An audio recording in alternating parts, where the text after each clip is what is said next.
France, Belgium আৰু Germany এটি আইন বহুত ফেমাছ। সেইটো হ'ল যদি আপুনি বাটত কাৰোবাৰ এক্সিডেণ্ট হোৱা পায় আৰু আপুনি সেই ভিক্টিমগৰাকীক সহায় নকৰি পেলাই তাৰ পৰা গুচি যায়, তেতিয়াহ'লে ইয়াক এটা ক্ৰিমিনেল অফেন্স বুলি গণ্য কৰা হয়। আমাৰ ভাৰতত তেনেকুৱা কোনো আইন নাই।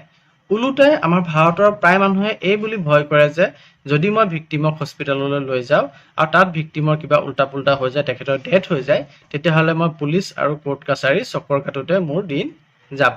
কিন্তু ই সত্য নহয়। আপুনি ভিক্টিমক হস্পিটেলত এডমিট কৰি লগে লগে সেই ঠাই এৰি যাবগৈ পাৰিব যদিহে আপুনি উইটনেছ অৰ্থাৎ প্ৰত্যক্ষদৰ্শী নহয়। আৰু ভগৱানে নকৰক ধৰি লওক ভিক্টিমজনৰ ডেথ হৈ গ'ল, তেতিয়াও আপোনাৰ বিৰুদ্ধে কোনো ক্ৰিমিনেল বা চিভিল কেছ কোনেও ফাইল কৰিব নোৱাৰে। আৰু আপুনি যদি প্ৰত্যক্ষদৰ্শী অৰ্থাৎ উইটনেছ হৈ থাকে, তেতিয়াহ'লে আপোনাৰ ষ্টেটমেণ্ট মাত্ৰ এবাৰ ৰেকৰ্ড কৰিব আৰু আপোনাক বাৰে বাৰে কোৰ্ট বা পুলিচে মাতি থাকিব নোৱাৰে। যোৱা বছৰ অৰ্থাৎ 2022 চনত সমগ্ৰ ভাৰতবৰ্ষত ৰোড এক্সিডেণ্টত প্ৰায় 1.5 লাখতকৈ অধিক লোকৰ মৃত্যু হৈছে। আপুনি কি ভাবে, আমি যদি ৰোড এক্সিডেণ্টৰ ভিক্টিমক হেল্প কৰোঁ, হস্পিটেললৈ নিওঁ, এই সংখ্যাটো কমিলহেঁতেন নে বাৰু? ফ্ৰান্স, বেলজিয়াম আৰু জাৰ্মানী এটি আইন বহুত ফেমাছ। সেইটো হ'ল যদি আপুনি বাটত কাৰোবাৰ এক্সিডেণ্ট হোৱা পায় আৰু আপুনি সেই ভিক্টিমগৰাকীক সহায় নকৰি পেলাই তাৰ পৰা গুচি যায়, তেতিয়াহ'লে ইয়াক এটা ক্ৰিমিনেল অফেন্স বুলি গণ্য কৰা হয়। আমাৰ ভাৰতত তেনেকুৱা কোনো আইন নাই। ওলোটাই আমাৰ ভাৰতৰ প্ৰায় মানুহে এই বুলি ভয় কৰে যে যদি মই ভিক্টিমক হস্পিটেললৈ লৈ যাওঁ আৰু তাত ভিক্টিমৰ কিবা উল্টা পুল্টা হৈ যায়, তেখেতৰ ডেথ হৈ যায়, তেতিয়াহ'লে মই পুলিচ আৰু কোৰ্ট কাছাৰী চকৰ কাটোতে মোৰ দিন যাব। কিন্তু ই সত্য নহয়।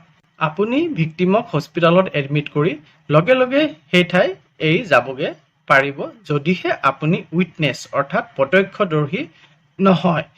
আৰু ভগৱানে নকৰক ধৰি লওক ভিক্টিমজনৰ ডেথ হৈ গ'ল, তেতিয়াও আপোনাৰ বিৰুদ্ধে কোনো ক্ৰিমিনেল বা চিভিল কেছ কোনেও ফাইল কৰিব নোৱাৰে।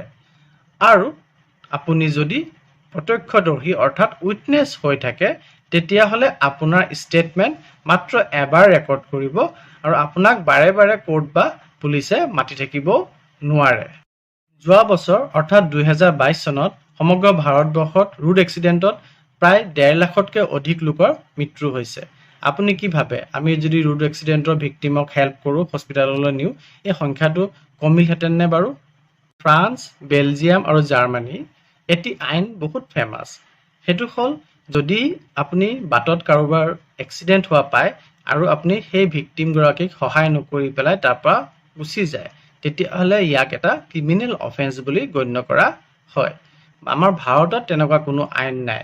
ওলোটাই আমাৰ ভাৰতৰ প্ৰায় মানুহে এই বুলি ভয় কৰে যে যদি মই ভিক্টিমক হস্পিটেললৈ লৈ যাওঁ আৰু তাত ভিক্টিমৰ কিবা উল্টা পুল্টা হৈ যায়, তেখেতৰ ডেথ হৈ যায়, তেতিয়াহ'লে মই পুলিচ আৰু কোৰ্ট কাছাৰী চকৰ কাটোতে মোৰ দিন যাব।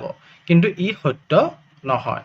আপুনি ভিক্টিমক হস্পিটেলত এডমিট কৰি লগে লগে সেই ঠাই এৰি যাবগৈ পাৰিব যদিহে আপুনি উইটনেছ অৰ্থাৎ প্ৰত্যক্ষদৰ্শী নহয়। আৰু ভগৱানে নকৰক ধৰি লওক ভিক্টিমজনৰ ডেথ হৈ গ'ল, তেতিয়াও আপোনাৰ বিৰুদ্ধে কোনো ক্ৰিমিনেল বা চিভিল কেছ কোনেও ফাইল কৰিব নোৱাৰে। আৰু আপুনি যদি প্ৰত্যক্ষদৰ্শী অৰ্থাৎ উইটনেছ হৈ থাকে, তেতিয়াহ'লে আপোনাৰ ষ্টেটমেণ্ট মাত্ৰ এবাৰ ৰেকৰ্ড কৰিব আৰু আপোনাক বাৰে বাৰে কোৰ্ট বা পুলিচে মাতি থাকিব নোৱাৰে। যোৱা বছৰ অৰ্থাৎ 2022 চনত সমগ্ৰ ভাৰতবৰ্ষত ৰোড এক্সিডেণ্টত প্ৰায় 1.5 লাখতকৈ অধিক লোকৰ মৃত্যু হৈছে। আপুনি কি ভাবে, আমি যদি ৰোড এক্সিডেণ্টৰ ভিক্টিমক হেল্প কৰোঁ, হস্পিটেললৈ নিওঁ, এই সংখ্যাটো কমিলহেঁতেন নে বাৰু?